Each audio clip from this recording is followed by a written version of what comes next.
All right, cool. Hi, everyone. May the fourth be with you. We're not recording on that day, but this is going to come out there. I am here with my buddy Grady. For Greetings.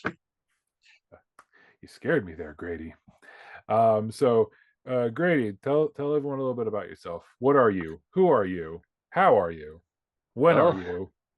I, depending on whether we're talking about 2024 or 1977, I am either rather old or quite young because I was part of Generation X. We I was part of the generation that was there before Star Wars and then saw everything change. Right, so you were one of like the OG like Star Wars people. Like you were there in the before time, in the long, Saw long it before ago. it had an episode number. Right. Well, did you actually like see it in theaters? Um, Yes. oh wow, okay. And the at the time, the suburb I lived in, there was not a movie theater. You had to drive like 30 to 40 minutes minimum to get to someplace. So it was kind of a big deal.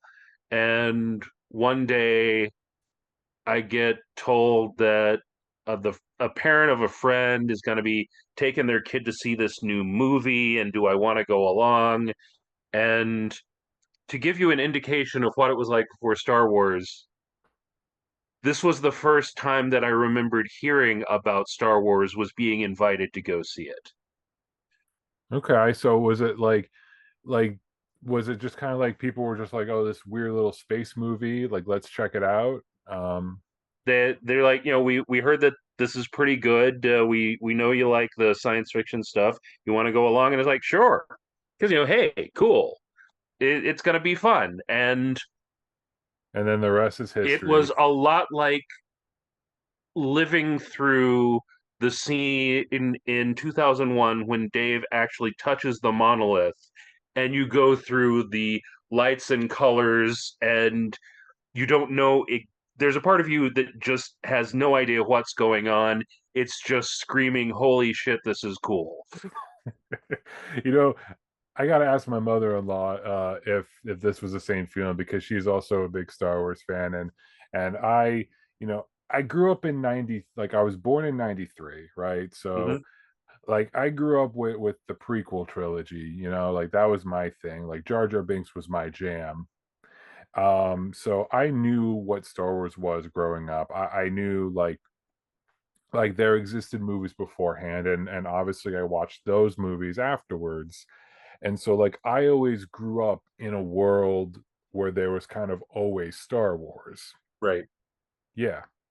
So the reason why I wanted you here is because I wanted to kind of get that idea, like what was the world like before Star Wars before we jump into the actual topic of the video. So thank you for giving us this little glimpse of like of just like this experience of like just seeing this silly little sci-fi movie that you saw because of your friend's mom, and just kind of getting us into that mindset because the topic of the video, guys, we're going to talk about is a little book by Alan Dean Foster called Splinter of the Mind's Eye, which my copy is actually a first edition copy, and it's treated as just the further adventures of Star Wars. It's not credited as like a what if story because,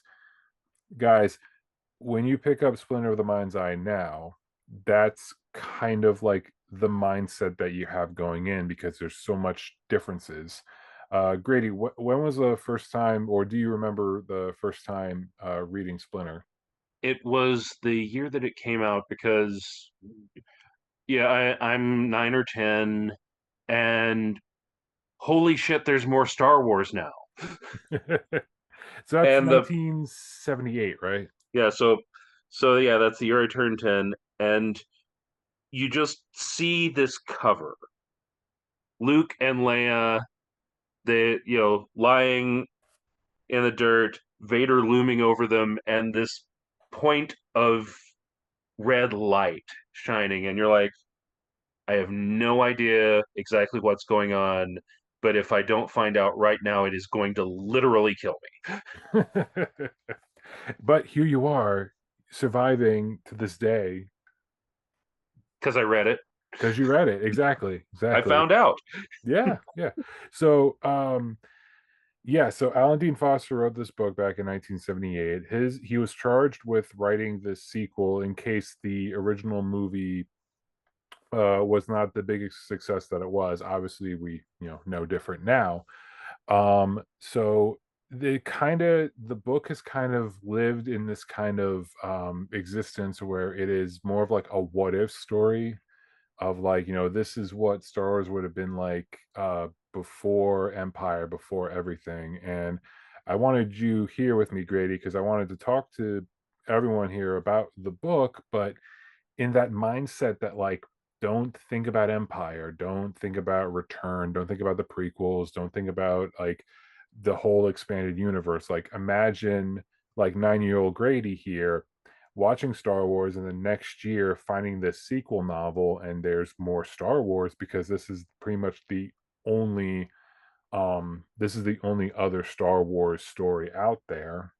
I mean, Marvel, I think, was in the process of like writing their own sequels at this They point, but they had but the comic books, yeah. right, right. So like you have the Marvel comics or you have Splinter of the Mind's Eye, and that is it, right? Like I think at this point Star Wars wasn't even called A New Hope, right? No, it wasn't until when Lucas nailed down that he was absolutely going to be able to make the sequel, then he re-released it as Episode 4 Hmm. because you, he was talking at the time, once he knew that he was going to be able to make more of this because at this point he's printing money.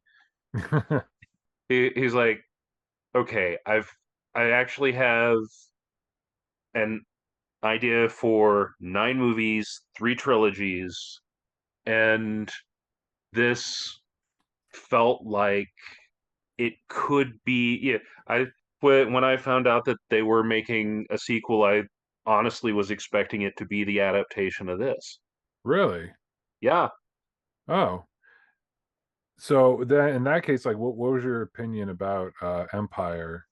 Um, actually, no, we'll say that for the end because we still gotcha. want, yeah, I still want to keep this mindset. So if there's anything you'd like to add, Grady, more, I'd like to start kind of breaking down into this little novel here and just kind of go through it. I have my little outline written right here for you guys to see. Typos abound. Mhm. But yeah, if there's anything you'd like to add, I will start in. Just one quick note: Sure. be being a science fiction nerd in 1977, and then Star Wars comes out. It's one of those things that you can't really appreciate how much different things are if you weren't there before the change. It's like if you were born in the 1950s and then when you're about 9 or 10, you turn on Ed Sullivan and there are the Beatles and everything changes in music at that point. And then later on, it just is part of the background radiation of your life. And you you can intellectually understand what it would have been like in the absence of that before it happened. I But guess like emotionally, it's just it's always been there. hmm. And like so before we go in, Carrie, to piggyback on that, so like when it came out, right, when Star Wars came out, and it's obviously a big blockbuster, right?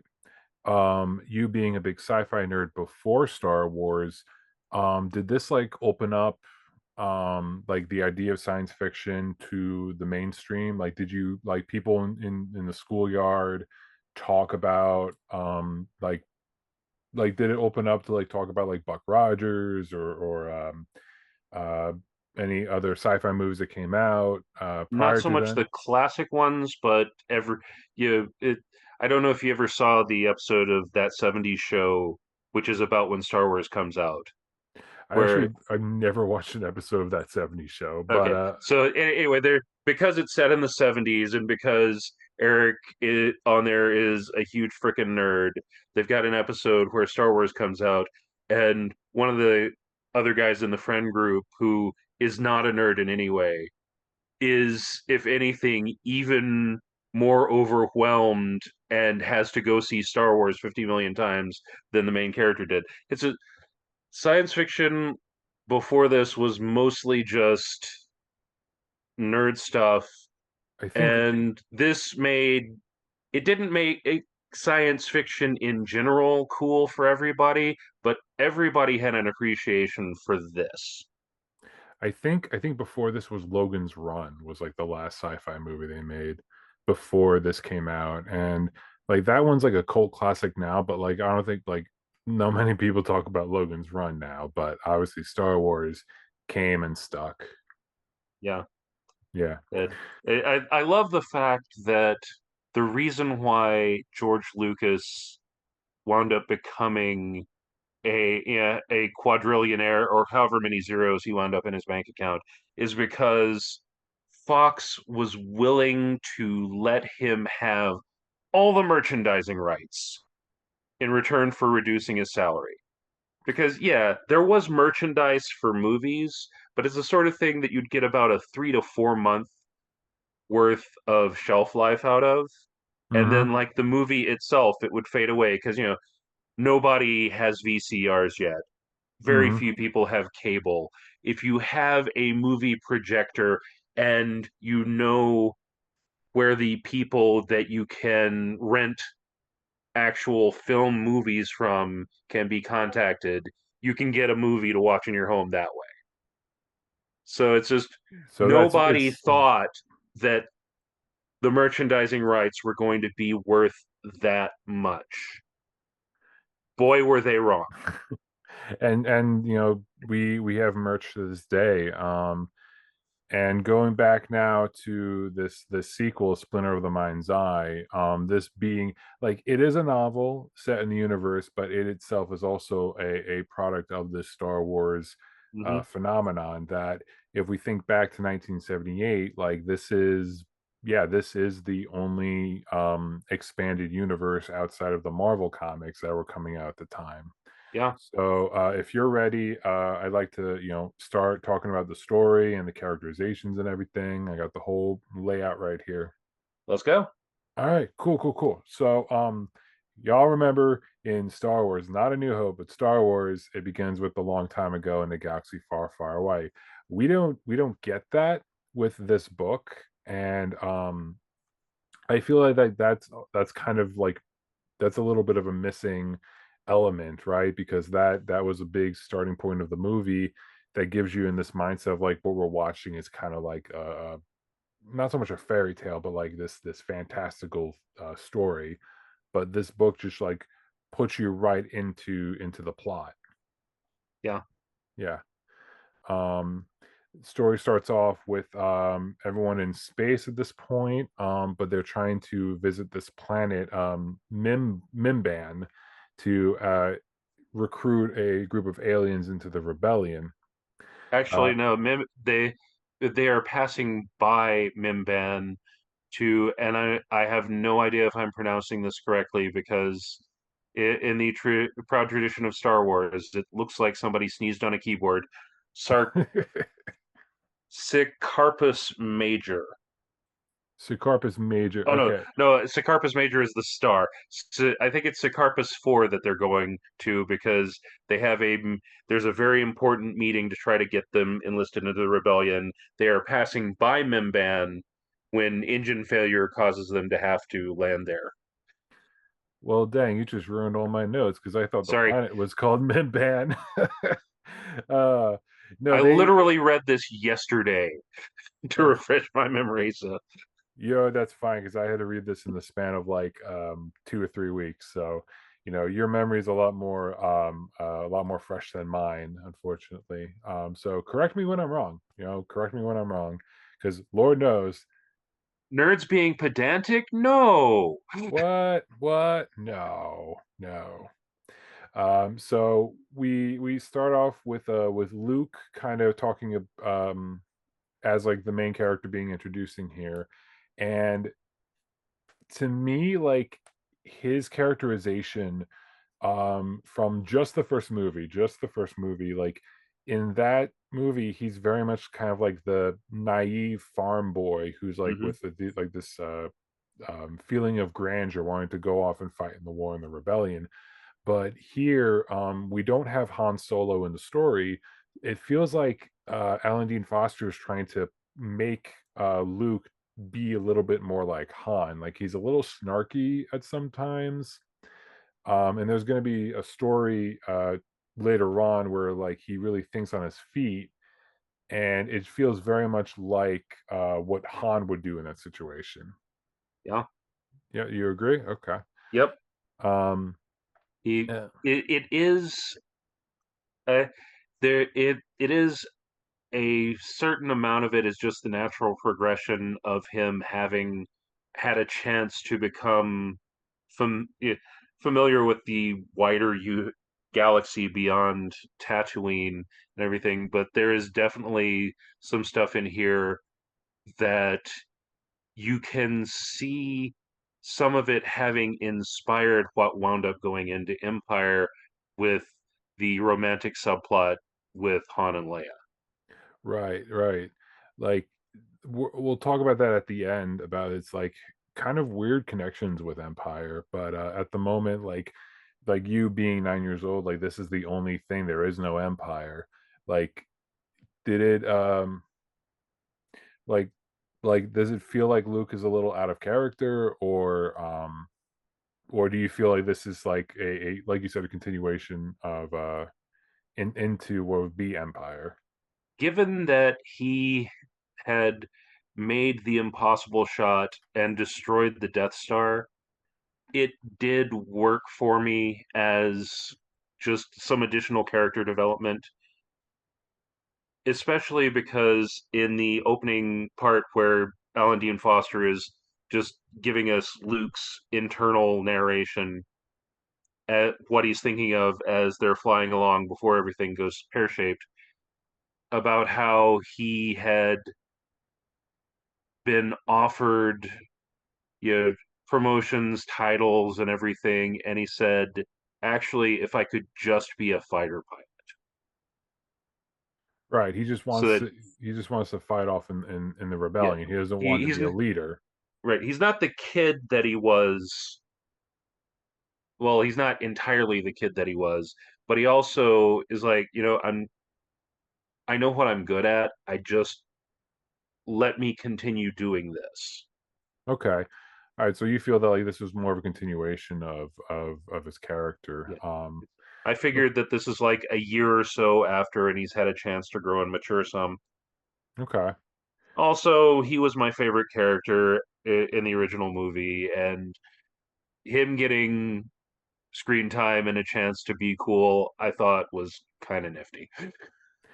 There's no problem with that, man, I'm just sad my boy Chewie ain't here. Uh, but we do have Not Princess Leia. exactly, but we'll get to that. Yeah, we do have some Chewie like, we'll get to it.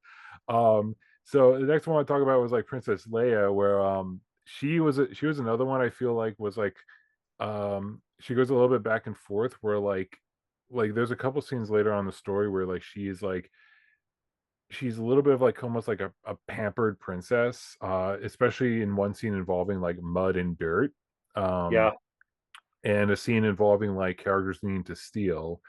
Um, but then, like, she also, like, talks about, like, her almost like PTSD from the torture scene from, A New Hope, about how, like, she's afraid of, like, characters like Darth Vader and Tarkin, and what they did to her and what happened to the planet Alderaan. yeah, and that was a really good decision on Foster's part Mhm. because we know that she held up under torture and didn't give them any useful information. But that's not the sort of thing you just walk away from. Yes, I And agree, like, the fact that like they actually bring up the fact that like she was tortured and it really did kind of like it messed her up for this story. The fact that she goes back to it and has like an actual visual reaction, like that's really good. I agree on Foster's part to actually incorporate that into the story. But in my opinion, the character that very much stuck to the same as they were in the movie was 3PO and uh, R2, and R2D2, but to but me, especially 3PO. You're right there. especially 3PO, like Alan Dean Foster got like the mannerisms and the dialogue down to a T when it comes to 3PO as like this nervous comic relief character.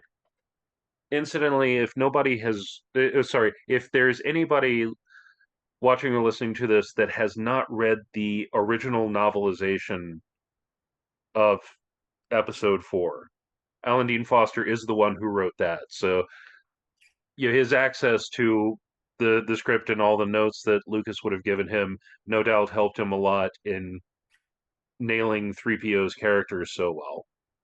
Right, like he very much like got that character down. I actually haven't read A New Hope. I don't know like how he characterizes the other characters, but I do agree like 3PO very much is like he is the consistent character between the movie New Hope and this novel.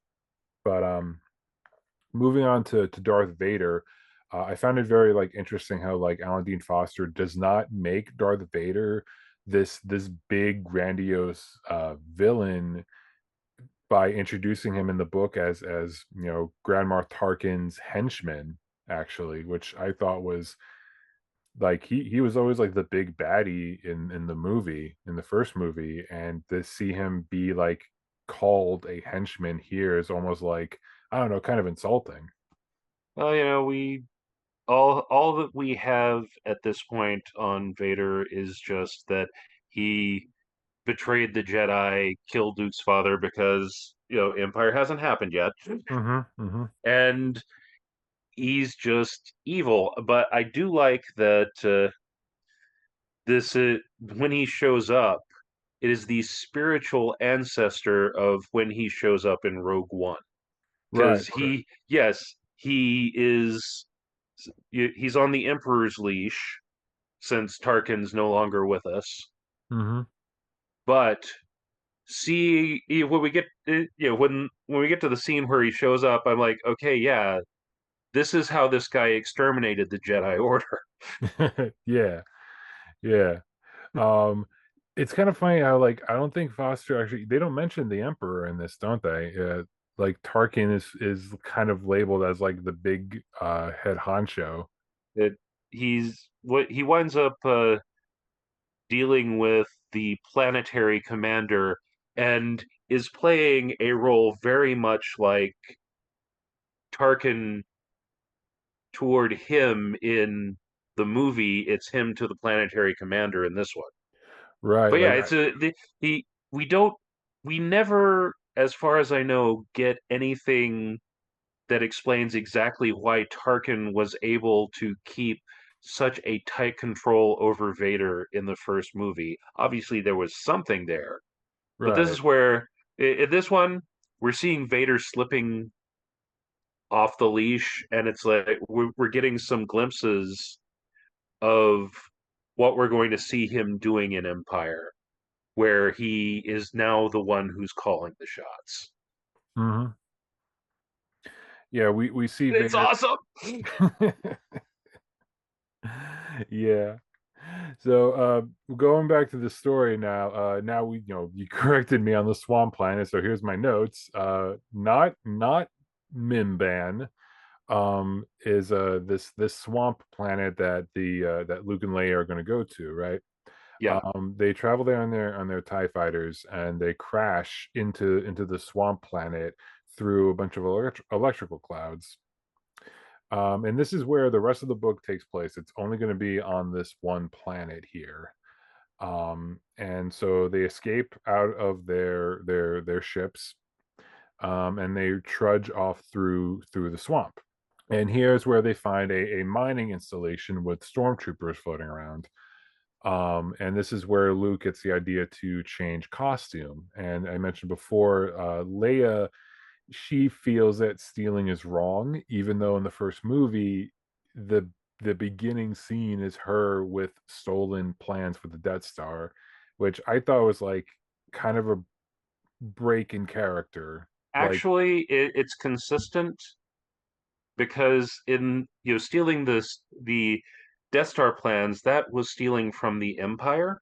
mhm. Her problem with the idea of stealing clothes is it doesn't look like the people here have much money.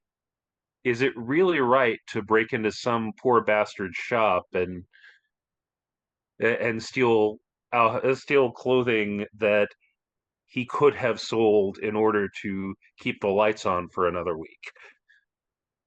Right, So right. she's very she her ethics are consistent in that they're tailored to the situation that she's in. Mhm. Stealing from a genocidal fascist dictatorship, good. You know, Stealing from somebody who's just running a corner store, not good.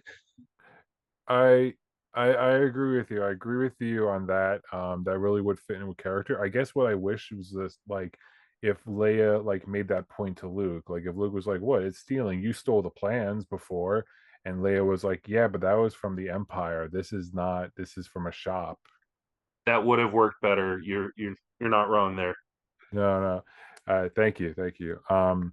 But here's like something that I thought was very, very interesting, and I wish they explored it in The New Hope, or in later films.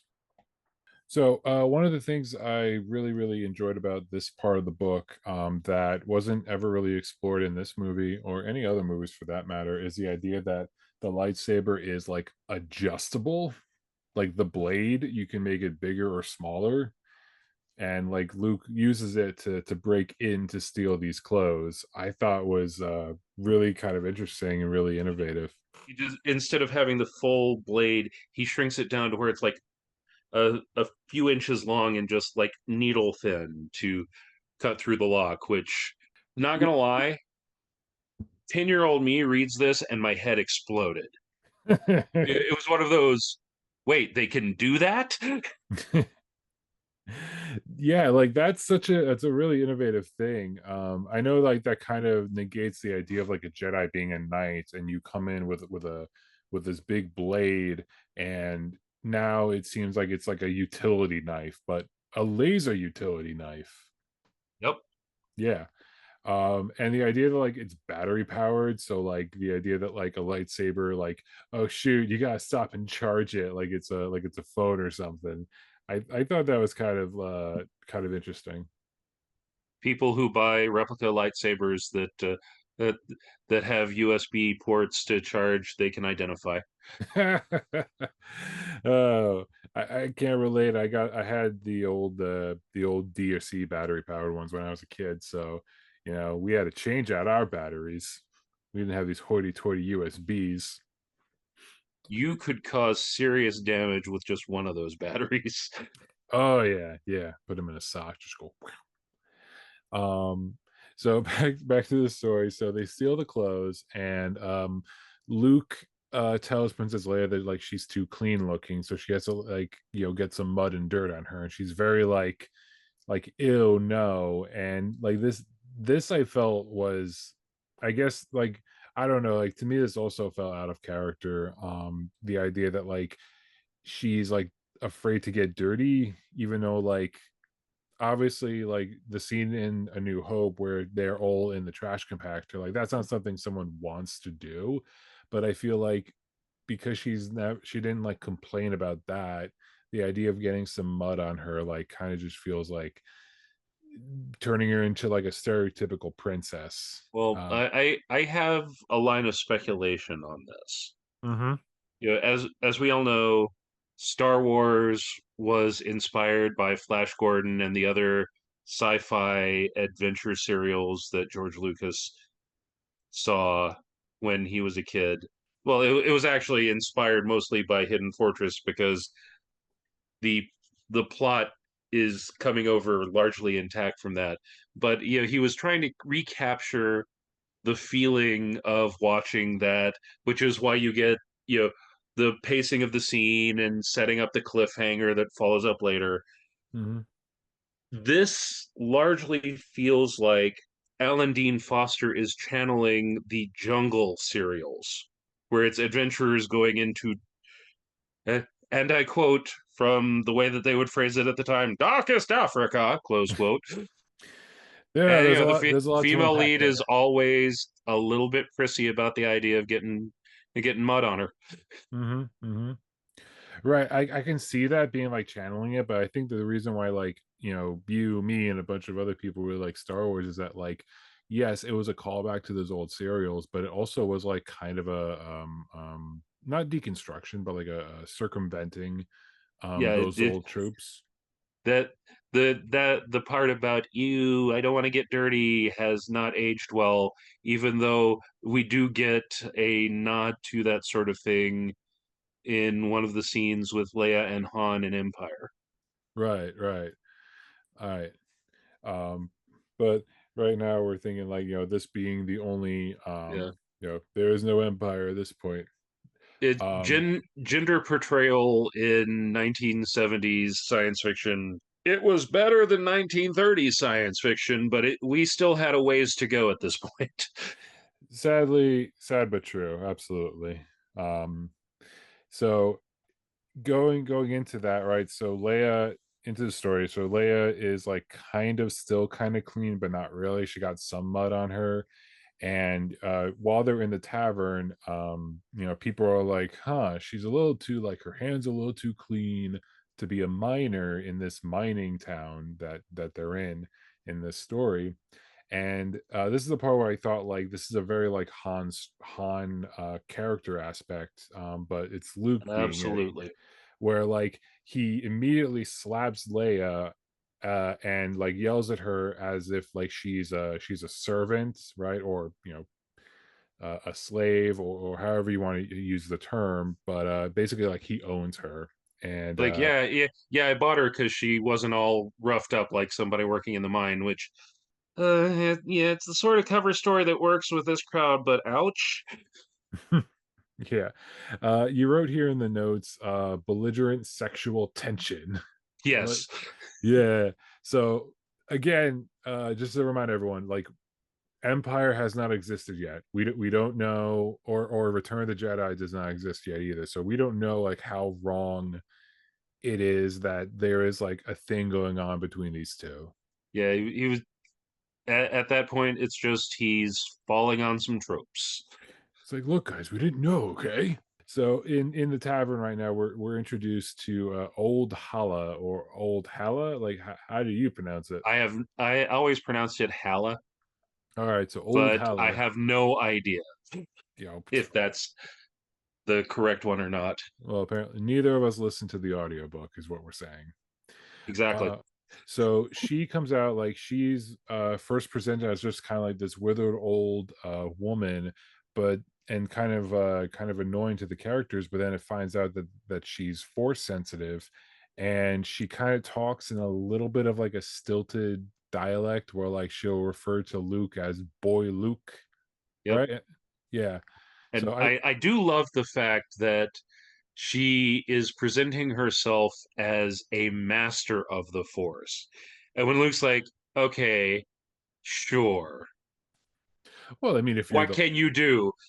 She, and not gonna lie, this is the first time that we actually see the Force being used to move objects. that is true, yeah, She moves a salt shaker like an inch and a half, and she's like, "Ha! Told you I was a master." hey, if Which, you're the admittedly, is more than Luke can do, so he does not give her any lip about this. and not to mention like if you're the only force user and that and if you're the only force user and that's what you can do, you are by Yeah. default the master, at least in the area. She's never seen anybody do more than this. Obviously, this Exactly, is as much as you can do. exactly. So like I'm a master at um dang, I don't have a joke for this, shoot, dang. So in the bar, if we're gonna go back to the old tropes, back to the story, Alan Dean Foster does rely on like an old Western trope with a Native American stereotype of these greenies. Yeah.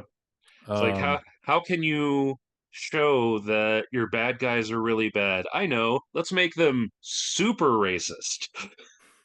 Not Not super not racist. not not not not just hard R, but the hardest R. The hardest are. But yeah, they play up these greenies. They're addicted to alcohol. They are a defeated warrior race that was defeated by the Empire. And they don't really do anything else. They just kind of mope around begging for alcohol.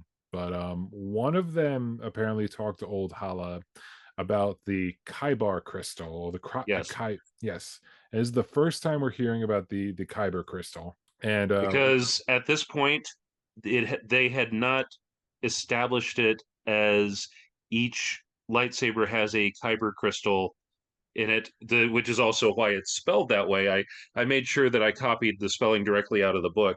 It's just all we know at this point is it's a crystal that is in contact and infused with the force in some way. yeah, well, you don't need a lightsaber.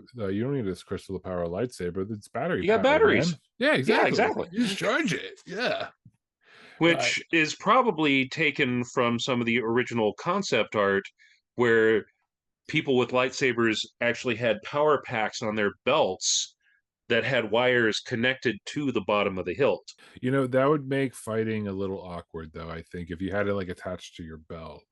Well, yeah, it would, however, be the sort of thing that forces you to develop a combat skill that has the sort of elegance that is a relic of a bygone age.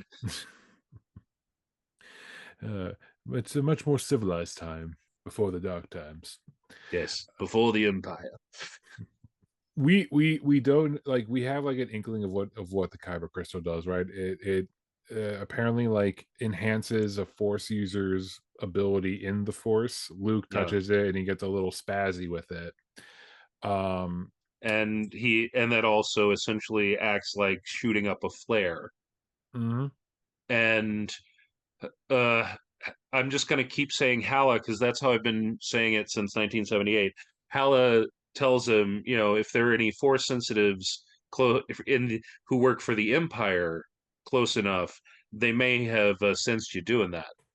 Because at this mhm. point, we still have the whole Jedi versus force sensitive thing is still very vague, and we don't know what the force sensitives working for the Empire Hala are exactly, whether they're Sith or they're just people who are able to sense it.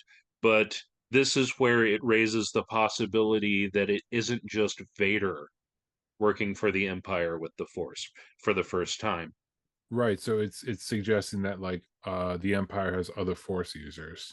Because, obviously they were able to co opt some people who have a gift for channeling and working with the force who yeah it could be it yeah this is the sort of thing that when you're 10 and you read this you start just going in 50 million different spirals of speculation.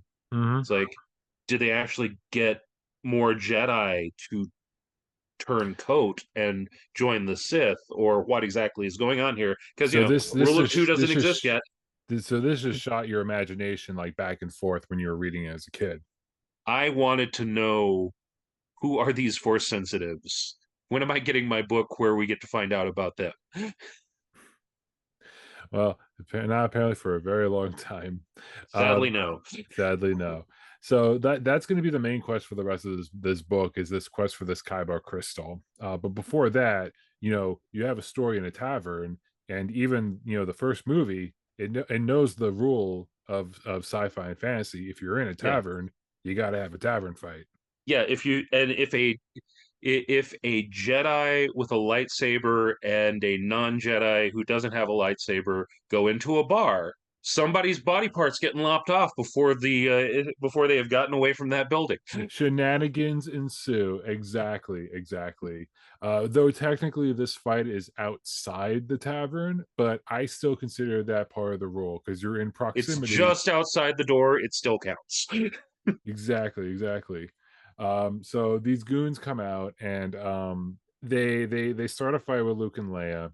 And this was the part of Alan Dean Foster's book that kind of caught me off guard, like his writing style. When like he's describing the fighting between Luke and these two goons, the attackers quote compare notes as to how to go about attacking Luke, which like I get what he's going for, that like they're looking at each other and they're like, yo, like, what do you want to do? You want to go this way or that way? But the call it comparing notes makes me think they had notepads out and they just Right. started scribbling down. Yeah, that could definitely have been phrased better. It definitely could have been phrased better, man. But they all of them get arrested. The goons get arrested. Luke and Leia get arrested. Not old Hala though. She buzzed off. She knew better. She effed off and joined the droids. Mm-hmm. Mm-hmm. And, But and Leia is not happy about this, but Luke is like, "Hey, I get it. If I had been, if the situation had been the other way around, I'm not going to say I wouldn't do what she did. She was talking about how she's trying to avoid trouble. There's a bunch of trouble. mm-hmm, mm-hmm. I don't blame her. No. Unfortunately, I'd be there with Luke and Leia. I'd just be like, all right, who beaten up? And then I get arrested and my wife is mad at me. So they get arrested and they get introduced to basically our real like our our main antagonist for the story before Vader shows up. Hmm. The stupidest name, man. Captain Supervisor Grommel. Well, it is not exactly outside of the realm of Star Wars to have names that are just absolutely fucking goofy. I'm That just is gonna true. throw out Count Dooku and leave it there. Hey, you leave Count Dookie alone. I will say though that he has the Bond villain type shtick down pat. Oh my god, he so does. Grommel, absolutely. The only thing we're missing is he does not have some fluffy animal to scritch behind the ears while he's talking about how badly he's going to punish people. No, Mr. Skywalker, I expect you to scream. Yeah, and the note that you've got on stabbing a man in the eye, I want to throw because like I said, I just read it last night, and the scene Mhm. is still fresh in my mind, and I got to share this with the listeners because it is an awesome villain moment. Oh, absolutely. That's why I wrote it So down. yeah, Yes. it's a, Go, go, go, he's go. he's going to be locking up Luke and Leia Hmm. or whoever they are because they're smart enough that they tell him that we must our ID must have fallen out of our pockets or been stolen. We don't Hmm. have it, and they don't give them their names. And he's like, "Okay, I'm going to lock the two of you up while we check with the neighboring planet to see if the alibi you gave me, which I'm pretty sure is a lie, but I'm humoring you for now, actually is true or not." Hmm. And the five of you who were on the other side of the fight, you're also getting locked out. And one of them says, "Wait a minute. As per the rights under my mining contract, I want to appeal this decision." And he's like, "Fine. As the planetary governor, I'm the one who gets to rule on the appeal. The appeal is denied." And then he takes out something sharp and just Just bam, just jabs it bam. right into the guy's eye socket, pops the Right in guy's the eye eye. out, and he's like, Yeah. "And would anyone else like to appeal my decision?" And they're like, "No." It really was a Bond villain moment. Like Oh yeah, just like calmly just stabs this man in the eye. He's like, does anyone else have a problem? No? Okay then. and then he tells the guy whose eye he popped out, "And if you wish to discuss the matter further, you do have another eye. I'm not saying I'm going to stab it out, but I'm But not saying that." I'm totally going to. uh so yeah, like I love this scene. I wish there wasn't another scene like this in the rest of the book, but my god, what an introduction for Grommel. Oh uh yeah. the other one, I love this guy too, just because he's so like he's not petty, but he's very like matter of fact. Governor Asada or It's Esada. like, yeah, he's like, you are using an Empire priority channel to contact me. You're just this little pissant one minor planet. It's not even an actual full planetary authority. You're just running a mining colony. Why are you wasting my time? And he's like, well, sir, I've got these people, and I think this is something that you look at. And when he describes the prisoners, the governor is like, wait a minute, this sounds like the two highest priority people we're looking for. Literally the most wanted people in the galaxy. If they turn out to be who your descriptions indicate they're going to be, you're going to be promoted and have a real planet to work on. And now I have 5 billion things that the Senate used to take care of, and now it's my responsibility. So F off. See, I'm a big sucker for like political bits when it comes to sci-fi like this. And so I love the fact that Foster adds this part where it's like, Oh yeah, yeah, you purged the Senate. What do you think's gonna happen? All the governors are now pissed because now they're exactly. overworked. I mean, Yeah, it's a great follow up to Tarkin just blithely saying, "Oh yeah, the Imperial governors will rule everything," because it's not like he's a governor; he's a Grand Moff. He doesn't have to deal with the stuff on that level. exactly, He just exactly. gets to go swoop in and remind people that he's got a planet destroying super laser. If they and if you think that you're not getting enough support from the Empire, oh dear, is that you in Laser our to the crosshairs? face. Do you have any more complaints? You do have a second eye. Exactly. Oh god. So So Luke and Leia get locked up with the Yezums. yes, the Yasms. Okay, this is another like I know we go back and forth between Luke and Leia's characterizations, but like so these are very clearly like Chewie stand-ins, right? Chewbacca Oh stands yeah, in. Big it's a big Alan Dean Foster wanted to use Chewbacca. It's very obvious, mm-hmm, and couldn't. So he's like, well, there's probably some other big bastard races out there that. Hey, mm-hmm. hey, George, is this racial name dumb enough for me to use? Oh yeah, sure, go ahead. Exactly. It's like saying like, well, I can't use bears. I might as well use Right. uh shoot. Wow, I'm really bad at these jokes. This is why my videos are scripted, people.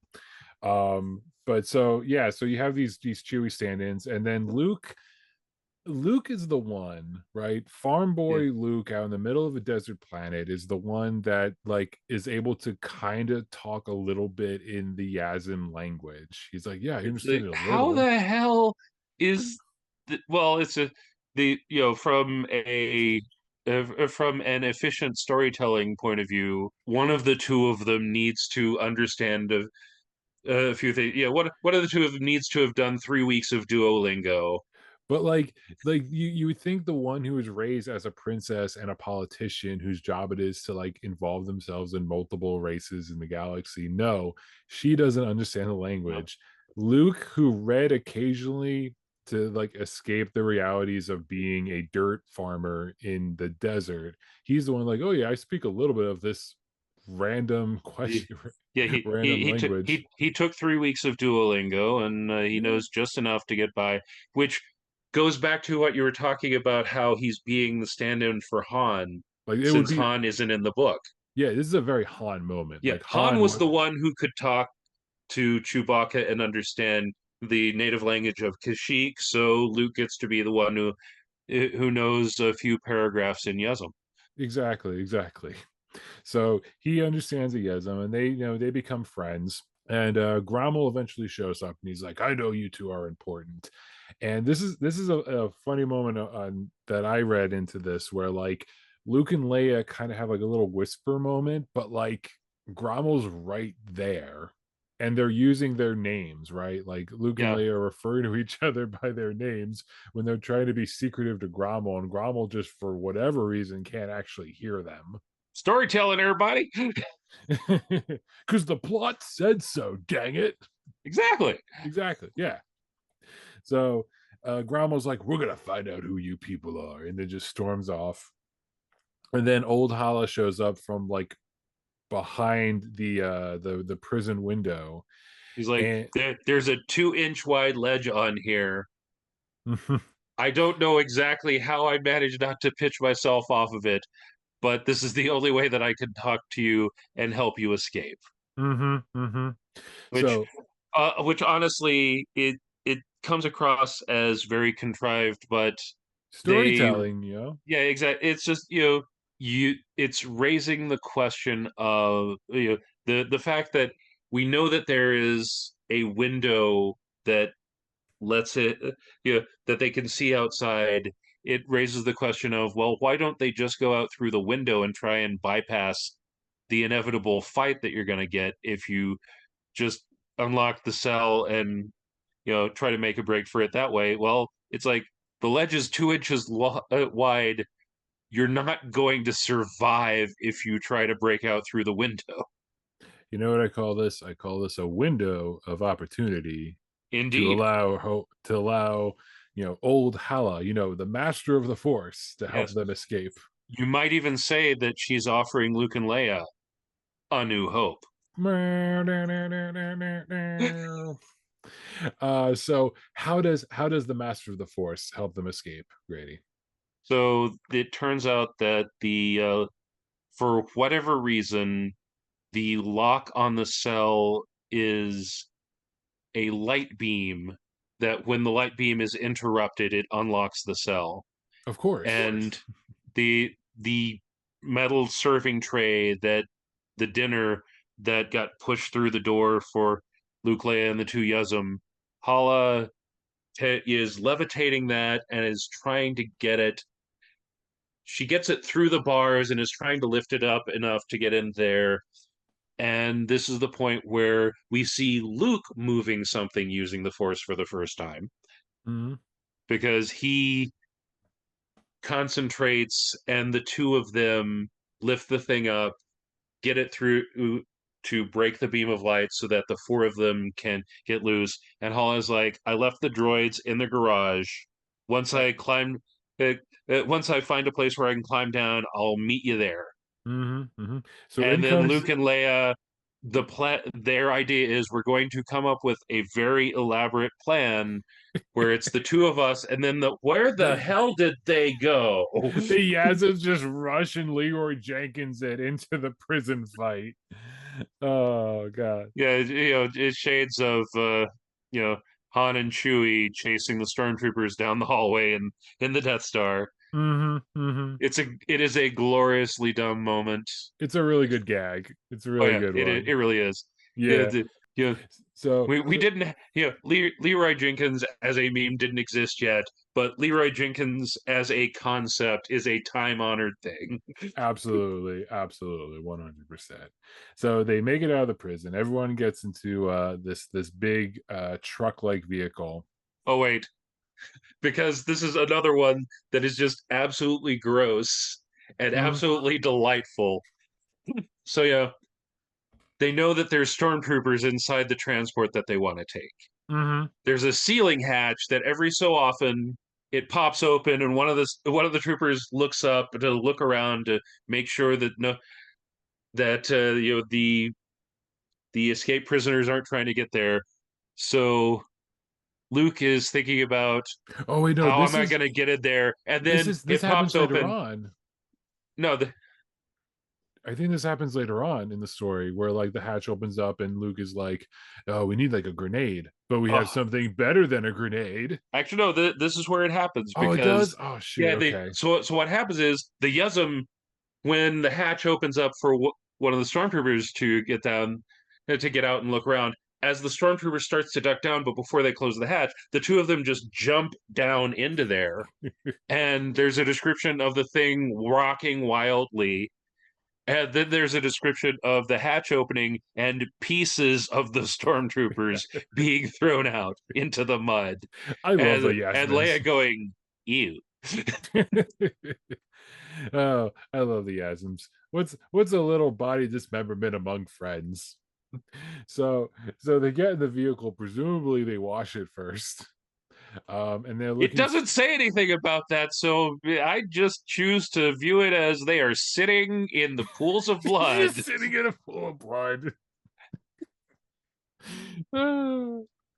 So, well, they're sitting in their pool of blood in the newly redecorated, gored out vehicle, and they're looking for the temple of. Let's go with those names again. Pomogema for the crystal. When in the middle of this, in them going through the swamp area, how would you describe this creature that attacks them next? The Wendrella. Pure nightmare fuel. Okay. I actually made a point of not reading the description closely because I just remember it when I was 10. The description of this thing and my imagination gave me nightmares. I just viewed it as this. The mental image that I had of it was this huge albino slug Right? Like that ate people. so like I was imagining like it was like for some reason I kept thinking spider legs, but I don't think that's part of the description. I kind of believe that there's description of pseudopods and everything Okay. to give Okay. the whole extra limbs slash arachnid reaction thing. I it just Jesus, this is not a pleasant thing to visualize. And unfortunately, I have a very vivid imagination. Right. So this just piece of nightmare Lovecraftian childhood nightmares attacks them, right? And so Luke and Leia they manage to escape and split off from the rest of the gang. They go down this hole. They're hiding off in the wall, like a little crevice in the wall. And this this sucker just goes on down trying to get to it and just immediately falls into the hole and just keeps falling for like infinity until finally splat at the end. And, much to the relief of literally everyone everywhere. So all the little grays in the world who just had just nightmares for days with this thing. You should have just They're like, okay, it's gone now. Yay. yeah, but great, just go into a hole. It seems to be the solution. Just go into a big hole. Just go far enough down, and when Mhm. it's trying to eat you, it will move more than half of itself over the edge of the hole, and then it can't pull itself back up, and it will fall and fall and fall and fall, and it's not your problem anymore. Exactly, exactly. So this is a moment like earlier on with the oh god, what did you call it? Belligerent sexual tension. Yes. Yes. Where they kind of have an embrace in they have a brace in each other's hole. Oh my. Okay. So they're stuck over there. Wendrella, not when not Wendrella's dead. Old Hella finds them and it's like, you guys got to go through this the rest of the hole. It's a Because at first they're like, we'll just climb. There's a ladder. We'll just climb up it, and then they look and no, the nightmare spider worm worm slug thing. whatever exactly. When it fell down, it took everything they could have used to climb back up with it. How So convenient. she's like, I know where there is another entrance to the underground. Just go in this direction. We'll meet you there. Yes, the this she introduces the characters of the Kowe, this native tribe of people on the planet who live mostly in underground, away from everybody else, who kind of avoids people, or they did avoid people. We'll find out later. Mm-hmm. So the Luke and Leia, they go into this. Turns out the hole that they're in is actually a tunnel, and they travel into it and they find a big old underground lake with these giant what would you call them, like Lily giant pads. lily pads. Thank you. These big old lily pads, and Luke is like, oh yeah, come on, it's fine, it's fine. Leia's kind of apprehensive at first, and so they travel into the cave, and Luke and Leia are attacked by a big old lake monster, right? Hmm. And this is where we first established that lightsabers can't work underwater. Mm-hmm. Mm-hmm. Which, yeah, you know what? I think that's fine. I think the idea of like lightsabers like being like too powerful, like it's great for like a mythical standpoint, but I think like in this kind of setting, being like if a lightsaber can solve nearly all your problems, just keep using it, right? Right. Right. So Luke does eventually fight off against the monster, and they do go to the other side of the underground lake. And this is where Leia comes out saying that she's never learned how to swim. Now, Luke like, doesn't say that he can. I think Alan Dean Foster was just trusting that everybody was going to remember that Luke was from a desert planet, but it wouldn't have been a bad idea to have Luke do something along the lines of, neither can I, desert planet, but this is our only way to get where we're going. right, like I think like the way it's kind of written, the fight with the lake monster, like Luke is off the lily pad, like he's swimming, and it's like, where did he learn how to swim? Where is there a swimming school in Tatooine? I mean, like this is like Alan Dean Foster. I think he's a good writer, but there are a couple of times where I'm just like he kind of loses track of the plot of where characters are in action scenes, and this is Right. one of those where it's like, was he on the lily pad? Was he swimming? Like I thought he was swimming, but I may have read it wrong. I mean, you read this literally yesterday, so your memory's a lot more. Okay, Um, so I actually have pulled it up. It's not that he's swimming, it's that he's using his free hand to keep hold of the lily pad and okay, fighting while holding on to it. okay. All right, that works. That works. Okay. But yeah, like Leia just kind of is very embarrassed talking to the, the desert planet guy, being like, I can't swim. And Luke is like, where do you think there was water for me to learn how to swim? Pretty much. Yeah, I wish something like that was in this part of the story. So they get to the other side, they get into like this underground town where the Koways live, and lo and behold, they've already tied up the rest of the gang, including Yep. the Yasms, including Old Hala, including the droids. Hey, remember what I said about this being like the jungle serials? Ah, This is the this is the point where I'm like, yes, this is what Alan Dean Foster was drawing from. boy, there sure is a lot to unpack with that about. It's sort of like the Ewoks tying up everybody, only Mm-hmm, even more problematic. mm-hmm, mm-hmm. Yep. And Old Hala, master of the Force, is also master of Kawe culture, is able to just completely exposition dump their entire history, their culture, and everything to Yep. Luke. And And basically, she's like, the because of the fact that you messed up the guards that try that were sent to capture you, they're willing to allow us the opportunity of single combat you versus our champion, and you if you win then we get to go free. If you don't win, then well, I think it's pretty obvious what's going to happen. And she mhm, says, mhm. it's to the death or until one of you announces that you're going to yield. And here's the word that means I yield in their language, Yeah, and then which and I look, which is pays off so beautifully, like a half page later, after Luke has made sure that he remembers how to pronounce the word, and he's going off there to a face that Leia is whispering to her. He's like, "Are you sure that there's any point to him yielding?" And she's like, "It's not actually I yield. It is the most obscene insult in their language. If he's about to die, at least it's going to be showing spirit, and maybe it'll impress them."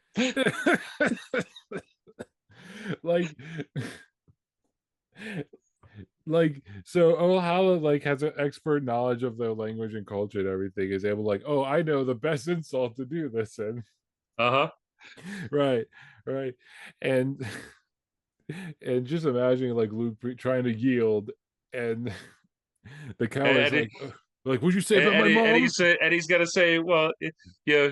When he starts forward, Hala's like, "No, you have to leave the lightsaber here," and he's like, "I have to leave light." They know what this can do. You've used it on some of them. They're not gonna let you use it in the trial by combat. And that's the thing is like in the combat, Luke like gets his ass kicked really hard. Yeah, and he's actually his face is shoved under the water and he Mhm. blacks out and all of a sudden he's being pulled out of the water and they're congratulating him on winning the fight. Yeah, they don't really explain like what happened. Like, was it the force? Like, did he use the force on the Koei that was drowning The, him, or well, like? since he had used the force to levitate things before, Foster could have thrown in a little bit more detailed explanation for it, but Mm, it's obvious, or at least it seemed obvious to me, that he's expecting you to be like, "Oh yeah," when Luke, uh, you know, when Luke's mind went clear, but before he completely passed out, he just levitated a big enough rock into this guy's head to knock him out. mhm. You know, I'm gonna call it. I think Luke is a Gary Stew. Like he was barely able to hold up a tray of not even of food, just an empty tray, and yet now he can hold like big rocks and throw it at people.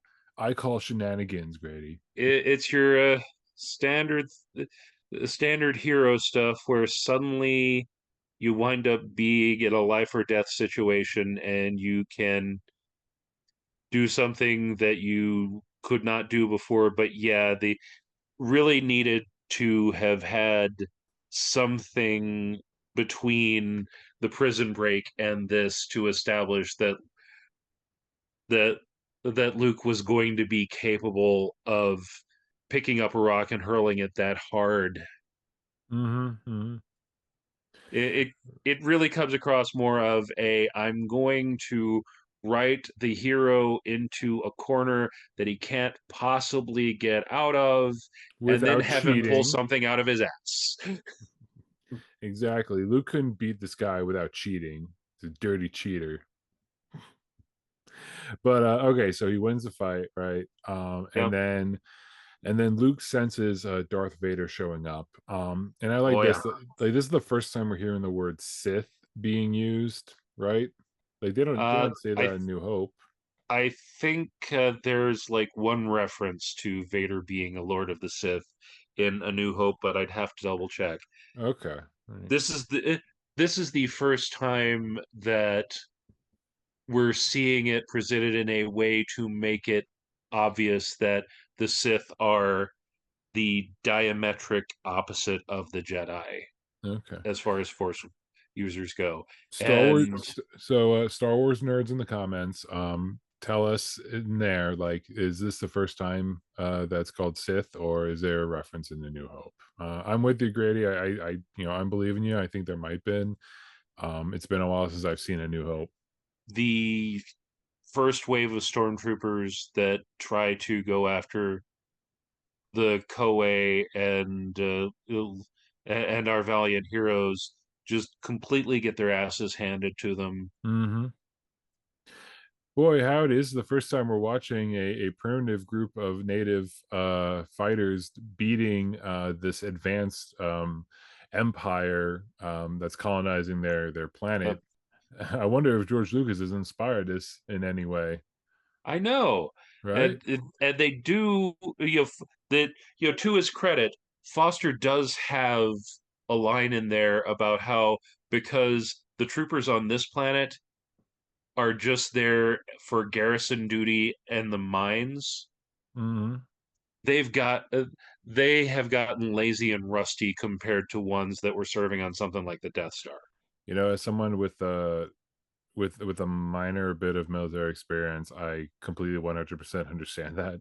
Yeah, Um, it's just units that are seeing regular active combat are going to be more effective than units that are basically just sitting there breaking up bar fights. mhm, mhm, mhm, That being said, once they realize that they're up against people using guerrilla tactics, they start fighting smarter. mhm. Yeah, stormtroopers actually fighting smart. Whoa, what? But so Vader appears, kills Grommel, And then goes into fighting the group. Goats Leia about like mentioning torture, calls her girl woman, which I thought was like him and Olhala are both like speaking in kind of like a broken dialect, being like Luke boy, girl woman. I thought that was kind of like off. And actually, he doesn't wind up confronting Luke and them yet. Mm, What happens is when he sees how the battle is going, Vader can sense the crystal. right, right. And he's like, you know what, Grammel, with me, your troops can handle the situation. Because honestly, at that point, he's realizing there is a larger prize than these two rebels. Then, as they're going along, and Grammel is groveling, making excuses for, well, you, the sort of thing, just, we weren't ready for this sort of behavior. And, we get the shades of Vader's personnel management style with admirals. Vader starts to, it makes it sound like he started to say something, and then just completely shanks Grommel with his lightsaber and dumps him off of the transport. As you do. As you Yeah, do. and Luke and Hala and the droids and the Yuzums and Leia take advantage of the fighting to go through a different tunnel. And I have to mea culpa, because you were right. It's This is the point where we get the scene with the transport full of stormtroopers that just get torn to shreds by the Yusum. Oh, I was right. All right. See, all So right. yeah, it's just I actually double checked, because I had been absolutely certain. Then you were like that. You were saying, "Are you sure yet?" And I was like, "Huh, I'm not." Flip, flip, flip. Oh, right. You know what, Grady?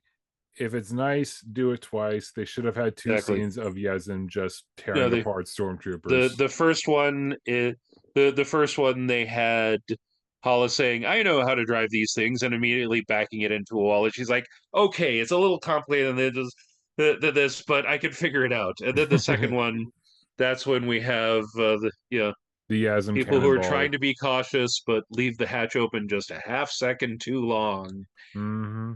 and get exploded. Exploded. Yep. And so Luke and Leia somehow manage to get to where the crystal is before Vader it does. Go Uh, fig.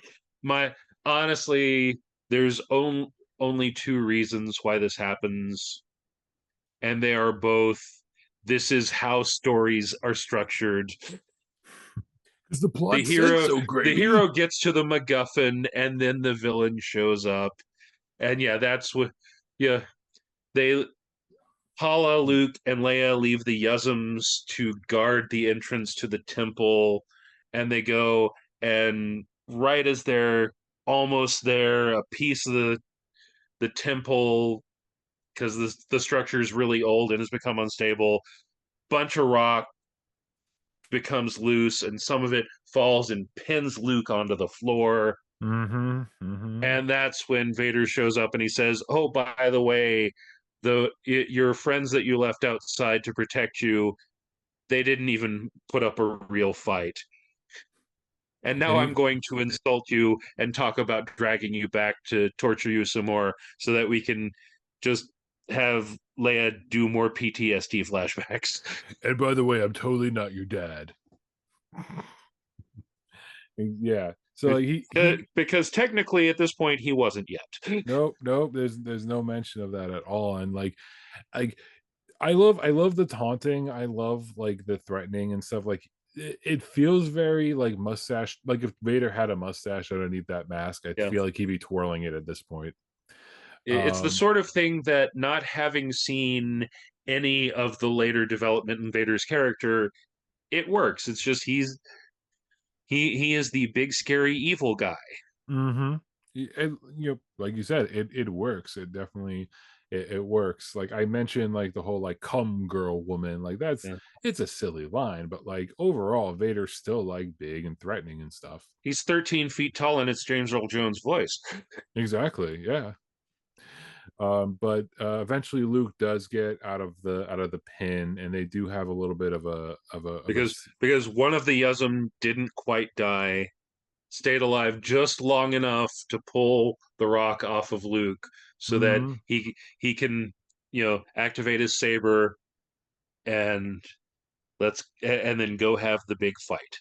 and go to the big fight, where in the end, Luke ends up cutting off one of Vader's arms, which we The don't one know. that's holding his lightsaber. The one that's holding his lightsaber. Boy, I wonder if that happens in another movie where someone's holding a lightsaber and their hand gets cut off. Nah, that'd be too No, contrived. no, it would be, wouldn't It's it? been done. Yeah. And then also a big hole. Someone falls down a big hole. Yeah. Yeah. So yeah, Vader gets his arm. And what Vader goes to pick up his arm so that he can pry the lightsaber out, and then you have more shaking in the temple, and and the last thing you hear is no as he falls down the hole, Exactly. He falls down a hole. Uh never to be seen again.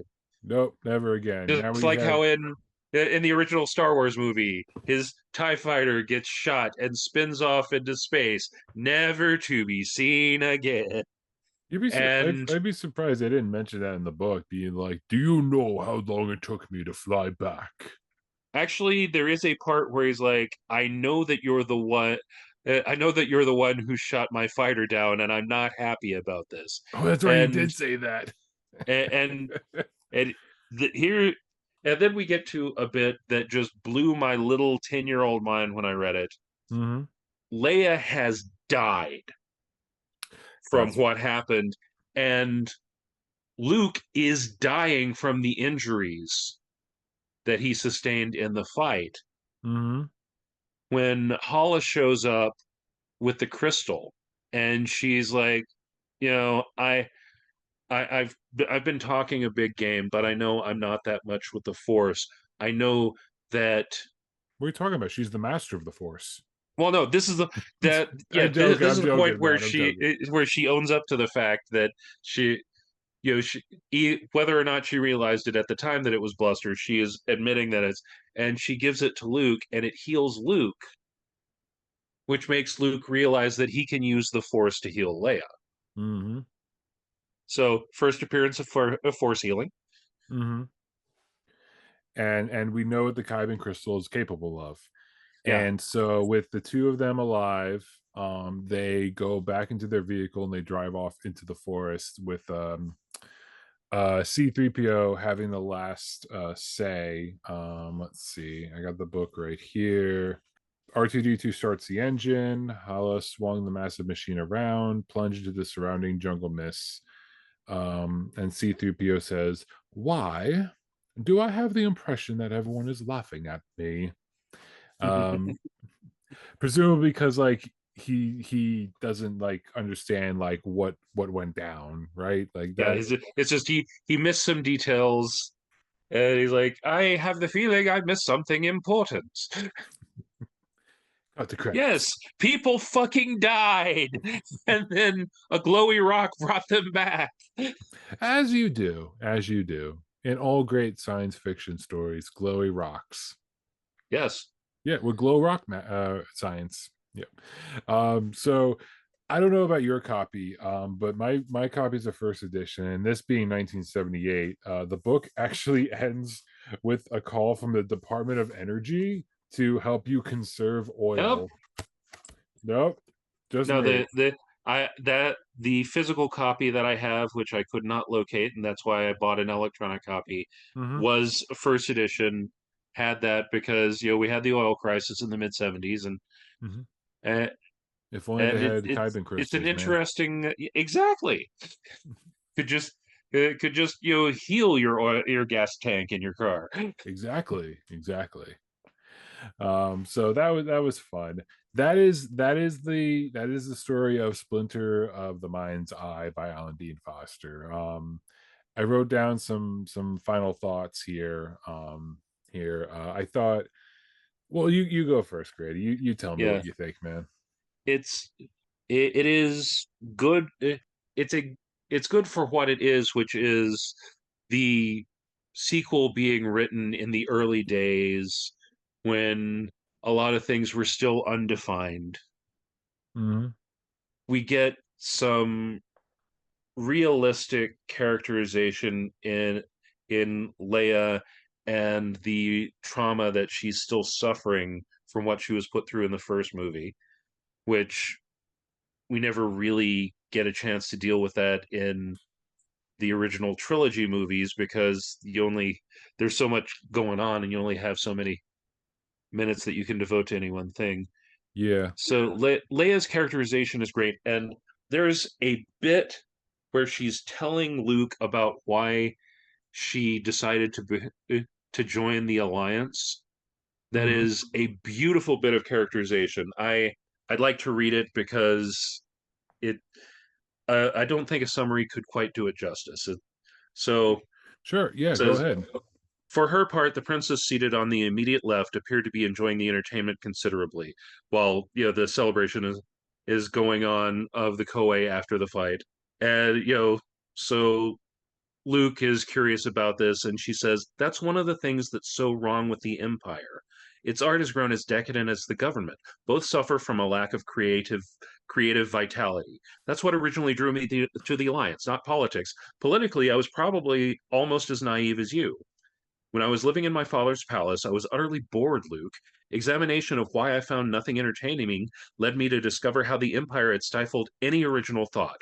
Long established totalitarian governments fear any kind of free expression. A sculpture can be a manifesto, a manuscripted adventure can double as a cry for rebellion. From corrupt aesthetics to corrupt politics was a smaller step than most people around me realized." That is, I'm back and forth on that quote just because, like, the idea of like Leia. I mean, it kind of makes sense, right? Like, she imagining like her as like maybe someone younger who like is enjoying a piece of art that's maybe forbidden in the empire, and that's like what gets her like a starting point. You have this fascistic empire trying to make art and just really bad at it. Meanwhile, like art from like a quote unquote like less desirable nation is the what people want. Yeah. um so that is a good line. My final thoughts on this book is that like no Han kind of hurts it a little bit, because like now you're having Luke being a little bit more of the Han character. And I don't like how like they never actually figure out how to get off the planet. Yeah, it's you it's classic storytelling of, well, we've dealt with the villain, everything else will just fall into place. And it, Hmm. and it, it's particularly glaring because at the beginning of the book they're talking about how they cannot possibly afford to miss this meeting Hmm. on the planet that they're trying to get to, because if she doesn't show up, they'll get spooked. And Not want to join the rebellion. right. And so just hand waving the not even having any lines whatsoever about how they're gonna hijack a ship or what have you. They just ride off into the swampy Yeah, sunset. And is it you know this just somehow happens. hmm. But I did ultimately enjoy the story. I loved the little nightmare fuel spider slug monster thing. I thought that was cool. Like, I'm a big horror guy. Um, the sci-fi tropes, though problematic with the Koweis, the I like the connection, that eventually like these ideas do find a version of it into the other movies afterwards. Like Empire uses the word hell in dialogue. Luke says hell in this. So a character loses their lightsaber from getting their limb cut off and diving into a hole. The idea that like you go into a swamp planet, you meet another force user that at first is a little Eccentric. eccentric, yes, and then you find out like, oh no, you actually are a master of the force, either ironically or not. Right. um the whole idea of like you have a native population fighting against this more advanced technologically advanced empire and winning, pretty much. And then of course like the use of the word Sith and the Kyber crystal. I liked how, like, even though this is considered like before the Legends thing, even before that, this was still like the sequel that wasn't, you Yeah. know. You're mentioning the contradictions. Luke and Leia have a lot of sexual chemistry in this. Oh yeah, because they have not. Lucas has not even thought of the whole they're twins thing yet, and Nope. let me tell you, that was as somebody who shipped the hell out of Luke and Leia, having that bit of information dropped on us in real time, that was a thing. Look, it's not weird. We just didn't know. Okay. uh, though I do respectfully disagree with some bits about Leia. I still think the idea of her being like that pampered princess, not liking to get dirty and being, you do have a good reason about her being like not okay with the idea of stealing, but I guess like without a good bit of dialogue talking about like, well, I stole from the Empire, that's okay because Right. we're trying to win a war versus like stealing from a shopkeeper. You were Um, absolutely right that it could have been written better. mhm. Because See, I flicked back to that page and she's just like, I am a princess and a senator. We don't do that. exactly, but you stole plans. Like, Yeah, it's just as the reader after the fact trying to figure out a way why this isn't a contradiction. It wasn't hard for me to come up with that, but it would have been nice if Alan Dean Foster had done that bit of work for us. exactly. So we're closing to the end point here. Grady, is there anything last you wanna bring up? Yeah, I've got two recommendations. If you, as previously stated, if you have not read the novelization of the original Star Wars, you should. Alan Dean Foster did a heck of a great job on that, and the prologue on the beginning of it is why those of us who had read that when we went to see Episode One and they introduced Senator Palpatine, all went like, "Oh, really?" Because yeah, and the prologue on the first book talks about how Palpatine took advantage of the fact that the Senate had become corrupt to maneuver his way into higher power. Okay, so like So, if you read those it, of you you who already hadn't knew. read that didn't necessarily immediately realize that Palpatine is going to be the villain of the thing. But those of us who had read it and remembered, like, oh, this is the Emperor before he becomes the Emperor. That's cool. All right. So The other thing is, I've got a movie to recommend. okay. It's the title of it is 52577, which is Patrick Reed Johnson doing a fictionalized take on his actual life story, where he got to go out to meet Douglas Trumbull, who was the guy who did the special effects on 2001 and Silent Running and was his hero because he was an aspiring filmmaker. And while he's at Trumbull Studio, these guys that are renting some space from him, this small upstart effects house, one of them says, "Hey, we're working on this movie. We've got a rough cut of it. Would you like to see it?" And that's how Patrick Reed Johnson became the first person to see Star Wars who didn't work on Star Wars. Oh shoot. And it Oh, really captures the feeling of what it was like before it happens, then seeing Star Wars, and then trying to get your friends to understand why you won't shut up about Star Wars.